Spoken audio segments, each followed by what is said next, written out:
BJP के उस opinion की जिसके फोकस में है हिंदुस्तान का गरीब मुसलमान। और सवाल ये कि क्या मुसलमानों को लेकर अब बदल रही है बीजेपी और संघ की सोच? क्या मुसलमानों को लेकर संघ का और संघ को लेकर मुसलमानों का नजरिया बदल रहा है? क्योंकि जो पहले नहीं हुआ वो अब हो रहा है। बीते कुछ दिनों की क्रोनोलॉजी पर नजर डालें तो देश के मुस्लिम समुदाय और संघ बीजेपी के बीच भरोसे का एक ब्रिज बनता हुआ, एक पुल बनता हुआ नजर आ रहा है। क्या है बीजेपी और संघ का एम फैक्टर? इसका विश्लेषण देखिए हमारे इस रिपोर्ट में। ज्ञानवापी के बारे में हमारी कुछ श्रद्धाएं हैं, परंपरा से चलती आई, हम कर रहे, ठीक है, परंतु हर मस्जिद में शिवलिंग क्यों देखना? वक्त बदल रहा है, सोच बदल रही है, तस्वीरें बदल रही हैं, राजनीति भी बदल रही है। पहली मर्तबा वो किसी मस्जिद में आए हैं।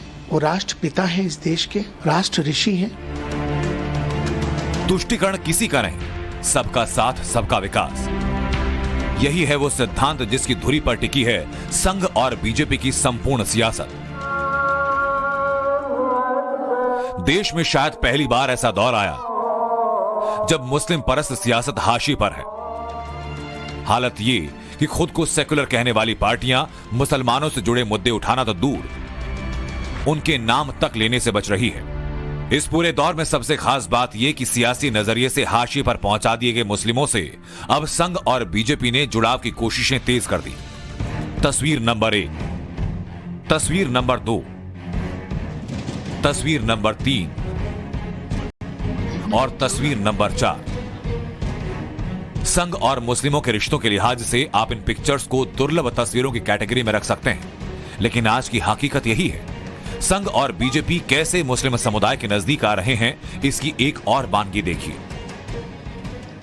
मस्जिद में कुछ चल रहा है क्या? हो गया?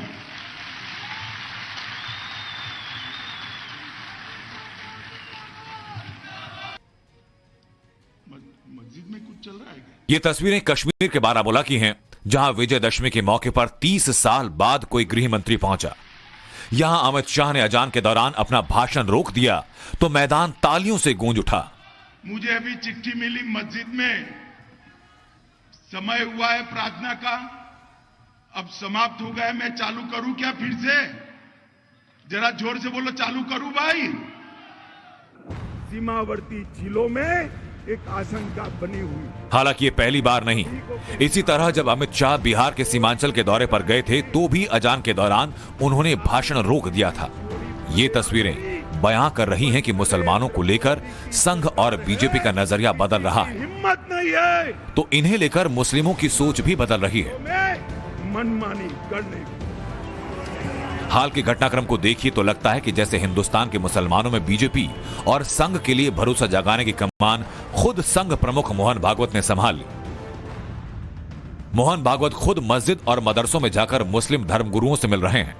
यह तस्वीर 22 सितंबर की है, जब मोहन भागवत दिल्ली की एक मस्जिद में पहुंचे। भागवत के मस्जिद दौरे ने खूब सियासी सुर्खियां बटोरी। इस दौरान संघ प्रमुख ने मस्जिद में मरहूम मौलाना डॉक्टर जमील इलियासी की कब्र पर पहुंचकर फूल भी चढ़ाए। इसके बाद भागवत दिल्ली के आजादपुर में मदरसा ताजाविदुल कुरान का दौरा भी किया और छात्रों से संवाद किया। इस मुलाकात के बाद उमर इलियासी ने भी मोहन भागवत को राष्ट्रपिता और राष्ट्र ऋषि तक करार दिया, जिसके बाद मौलाना इलियासी को सर तन से जुदा की धमकी दी गई।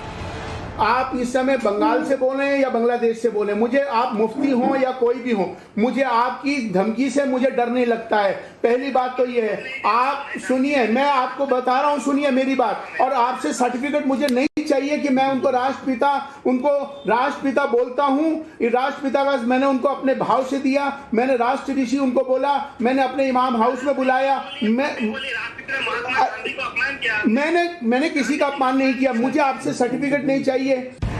इससे पहले पिछले 20 अगस्त को मोहन भागवत ने मुस्लिम समुदाय के 5 बुद्धिजीवियों से दिल्ली में मुलाकात की, जिसमें पूर्व मुख्य चुनाव आयुक्त एसवाई कुरैशी, दिल्ली के पूर्व एलजी नजीब जंग, एएमयू के पूर्व VC retired lieutenant general Zameeruddin Shah और पूर्व सांसद शाहिद सिद्दीकी और सईद शेरवानी शामिल थे। संघ के मुताबिक इन सभी मुलाकातों का मकसद एक ही रहा, सांप्रदायिक सौहार्द को मजबूत करना और हिंदू मुस्लिम के बीच की खाई को पाटना। अब सवाल ये कि संघ प्रमुख और मुस्लिम नेताओं की मुलाकात के मायने क्या हैं, तो समझिए। दरअसल मुस्लिम धर्मगुरुओं और बुद्धिजीवियों से संघ प्रमुख की ये मुलाकातें यूं ही अनायास नहीं, ये संघ की उस अहम रणनीति का हिस्सा है जिसमें मुस्लिमों के साथ लगातार संवाद बढ़ाने पर जोर दिया जा रहा है, ताकि धर्म के आधार पर पैदा की गई गलतफहमियों और संवादहीनता को दूर कर देश के निर्माण में सबकी भागीदारी सुनिश्चित की जा सके। मुस्लिमों की ये नजदीकें बढ़ाने की बात मेल मुलाकातों से बयानों तक में लगातार नजर आ रही है। समान पूर्वजों के वंशज हैं, अब ये विज्ञान से भी सिद्ध हो चुका है। 40,000 साल पूर्व से हम भारत के सब लोगों का डीएनए, सब लोगों का निरपवाद डीएनए समान है। उन तथाकथित अल्पसंख्यकों के मन में ये डर भरा गया है कि संघ वाले तुमको खा जाएंगे। दूसरा एक डर लगता है कि हिंदू मेजॉरिटी देश में आप रहोगे तो आपका इस्लाम चला जाएगा, ये भी बताया जाता है। अन्य किसी देश में ऐसा होता होगा, मेजॉरिटी माइनॉरिटी होगा, हमारे यहाँ ऐसा नहीं है। हमारे यहाँ जो जो आया है वो आज भी मौजूद है। ज्ञानवापी के बारे में हमारी कुछ श्रद्धाएं हैं, परंपरा से चलती आई, हम कर रहे ठीक है, परंतु हर मस्जिद में शिवलिंग क्यों देखना? तो भाई वो भी एक पूजा है, ठीक है, बाहर से आई है, लेकिन जिन्होंने अपनाई है वो मुसलमान, वो बाहर से संबंध नहीं रखते, ये उनको भी समझना चाहिए। यद्यपि पूजा उनकी उधर की है, उसमें वो रहना चाहते तो अच्छी बात है, हमारे यहाँ किसी पूजा का विरोध नहीं, सबकी मान्यता और सबके प्रति पवित्रता की भावना है। देश की राजनीति में कभी मुस्लिमों को ट्रंप कार्ड माना जाता था, लेकिन 2014 के बाद जैसे सब कुछ बदल गया। पहले बीजेपी और संघ जातियों में बटे हिंदुओं को लामबंद करने में सफल रहे और अब मुस्लिम समुदाय पर फोकस कर रहे हैं, तो जाहिर है बीजेपी और संघ ने एम फैक्टर से 2024 का श्री गणेश कर दिया है। टाइम्स नाउ नवभारत के लिए दिल्ली से हिमांशु तिवारी की रिपोर्ट। तो 2024 के लिए संघ और बीजेपी का मास्टर प्लान तैयार हो चुका है। इस मास्टर प्लान के तहत देश में सबसे ज्यादा दबा हुआ, सबसे ज्यादा कुचला गया और सबसे ज्यादा मजबूरियों में अपना जीवन यापन कर रहा वो गरीब मुस्लिम समुदाय है, जिसे अभी तक सिर्फ वोट बैंक के तौर पर देखा गया, जिसका चुनावों में सिर्फ इस्तेमाल किया गया। लेकिन साल दर साल बीतने के बाद भी इनकी हालत में कोई खास सुधार नहीं हुआ।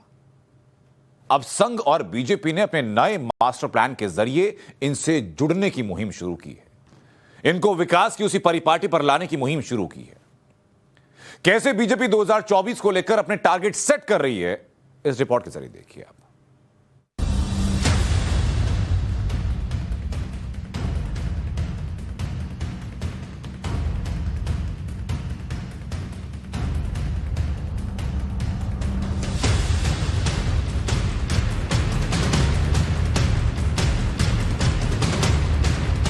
संकल्प से सिद्धि की प्राप्ति यानी टारगेट तय करके लक्ष्य तक पहुंचना, यही है वो फॉर्मूला जिससे संघ और बीजेपी ने 2014 के बाद कामयाबी की कई कहानियां लिखी हैं। साल 2024 के लिए मुस्लिम वोटर को साधने का ब्लूप्रिंट भी इसी संकल्प का हिस्सा है। बीजेपी का एम फैक्टर, बीजेपी की नजर 80% मुस्लिम वोटर पर। इसके लिए मस्जिद, मदरसों और मौलवियों को जरिया बनाया गया है। क्रोनोलॉजी को देखिए और बीजेपी की रणनीति समझिए। साल 2019 में मोदी सरकार ने 3 तलाक की प्रथा पर पाबंदी लगाई, जिसका असर लोकसभा चुनाव के नतीजों पर साफ साफ दिखा। मुस्लिम महिलाओं ने दिल खोलकर मोदी को वोट दिया। अब ये तस्वीर देखिए, साल 2019 में ही संघ प्रमुख मोहन भागवत ने मौलाना अरशद मदनी से मुलाकात कर दोस्ती का एक नया संदेश दिया। इसके बाद सितंबर 2021 में भागवत मौलाना कलीम सिद्दीकी से भी मिले। फरवरी 2022 में मोदी सरकार ने मुसलमानों के विकास के लिए 15 सूत्रीय योजना की शुरुआत की। जुलाई 2022 में प्रधानमंत्री मोदी ने खुद गरीब पसमानदा मुसलमानों का जिक्र किया और सितंबर 2022 में मोहन भागवत मौलवी और मुस्लिम नेताओं से मिलने मस्जिद पहुंच गए। क्रोनोलॉजी को देखकर यह साफ हो जाता है कि संघ और बीजेपी ने साल 2019 से ही गरीब मुसलमानों में पैठ बनाने की कोशिशें शुरू कर दी थी और मेल मुलाकातों के इस सिलसिले ने हाल के दिनों में जोर पकड़ लिया, जिसका असर मुस्लिमों के बीच दिख भी रहा है। हालांकि मुसलमानों से नजदीकी बढ़ाने की संघ और बीजेपी की ये कोशिश कथित सेकुलर दलों और मुस्लिम आबादी का रहनुमा होने का दावा करने वाले दलों को खटक भी रही है। इस कड़ी में आया हैदराबादी भाईजान का ये बयान सुनिए। मुल्क की हालात आपको ये बता रहे हैं कि नफरत और बीजेपी और संघ परिवार मिलकर भारत के मुसलमानों के खिलाफ एक ऐलान जंग कर चुके हैं और हमारी हर तहजीब की हर निशानी को मिटाना चाहते हैं। ये वीडियो हाल ही में AIMIM के सोशल मीडिया हैंडल से शेयर किया गया, जिसमें ओवैसी ने दावा किया कि संघ और बीजेपी मिलकर भारत के मुस्लिम समुदाय के खिलाफ ऐलान जंग कर चुके हैं। ओवैसी ने ये नफरती बयान तब दिया जबकि खुद संघ प्रमुख मोहन भागवत मस्जिद और मदरसों में जाकर मुस्लिम बुद्धिजीवियों से मुलाकात कर रहे थे। लिहाजा ओवैसी का ये बयान खुद उनकी बिरादरी के लोगों के गले नहीं उतरा। सुनिए ओवैसी के बयान पर मुसलमानों ने क्या रिएक्शन दिया। यहाँ गंगा जमनी की तहजीब है, हिंदू भाई मुस्लिम भाई एक रहेंगे और आने वाले वक्त में भी रहेंगे।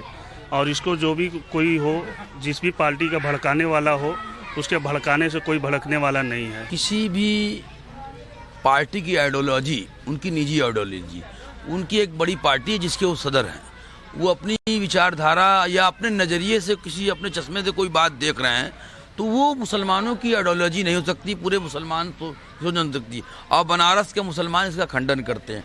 और जहाँ तक रही आरएसएस की बात, आरएसएस भी जो है एक राष्ट्रवाद की बात करती है, राष्ट्रवाद पे चलती है।